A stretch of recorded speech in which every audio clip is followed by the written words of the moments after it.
you know, so no, I don't have any regrets about it. I simply notice it. And I notice it sometimes with a bit of emotion because I don't think my life is the way I thought it was going to be, but not with regret.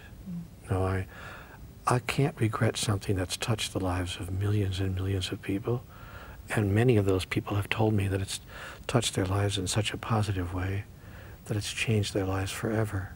I can only get down on my knees and say, thank you, God, for letting me be part of this, even though I scarcely deserve it.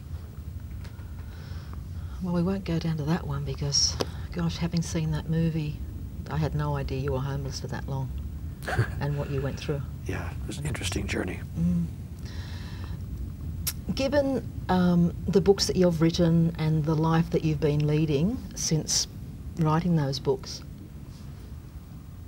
so many people out there doing the work in the world at the high level profile that you are and on this spiritual type level, do you find your buttons still get pressed, and when they do, how do you handle it? My buttons get pressed all the time, but they kind of flip back to center very quickly. I think I get annoyed or upset or frustrated, especially when I'm tired, which is a lot, because my schedule is very rigorous when I'm on the road. My buttons get pressed as fast as anybody else's, maybe even a bit faster. But what I notice is I don't stay in a place of anger or upset or annoyance for more than a few moments, literally 5 or 6 minutes. Whereas in the old days, if something bothered me, if something happened untoward and I was not pleased with it, I could stay there for the rest of the day, sometimes the rest of the weekend. I mean, I would just linger there and kind of fester there, and I would be with that for far longer than I needed to. So what I notice now is that I experience that. I give myself permission to be human and just to have that, whether it's at the front desk of a hotel where they don't have my reservations, or at an airline counter, or some reporter who's just being way out of line, or whatever it might be, or some person in an autograph line is terribly cheeky.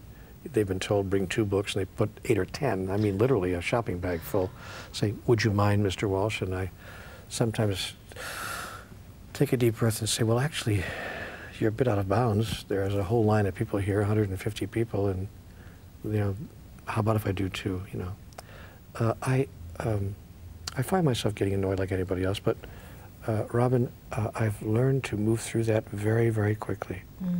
And I get right back to center very fast, so that nothing bothers me anymore except for a very short period of time, and I have no lingering resentments about anything or anybody. Any old resentments or angers that I had in my life have long since disappeared and been healed. And the result of that is that I live in a fairly tranquil place emotionally, by and large. There was a scene, and I guess that's bridging onto this next question, there was a scene in the movie where that woman came in who had the adopted son and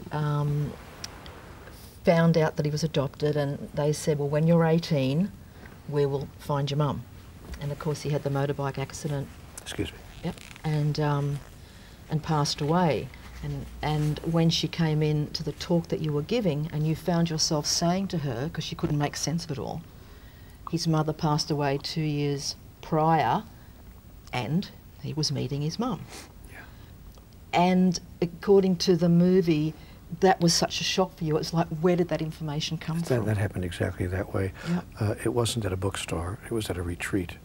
There's another one of those little artistic adjustments, but the experience was precisely the same. In fact, the screenwriter took the dialogue right out of my mouth, actually. He said, well, what did she say? What did you say? What did she say? What did you say? And he was writing it all down. So that scene happened exactly that way in terms of its content. It occurred at a retreat, on the last day of a retreat, actually the last hour of a retreat.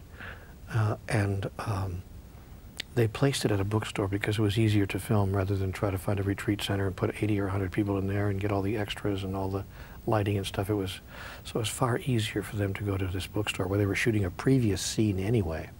They just went to a different location in the same Barnes & Noble and set it up. So they were able to do two scenes at once, and for economy of location, did it there. But the experience was exactly as it was filmed. And I was shocked, of course. I had no idea where that came from. And I did step outside. We took a break then, and because the audience was stunned, and I stepped outside and I did say those words. Where did that come from? Where did that come from? And those around me said, well, you know where it came from.